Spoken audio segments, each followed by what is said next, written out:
أفإن مت فهم الخالدون كل نفس ذائقة الموت ونبلوكم بالشر والخير فتنة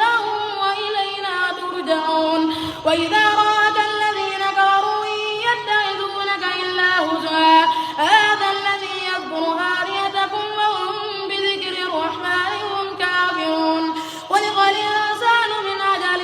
سأريكم آياتي فلا تستعجلون ويقولون متى هذا الوعد إن كنتم صادقين لو يعلم الذين كفروا حين لا يكفون عن وجوههم النار ولا عن ظهورهم ولا هم ينصرون بل تأتيهم بغتة فتبهتهم فلا يستطيعون ردها ولا هم ينظرون ولقد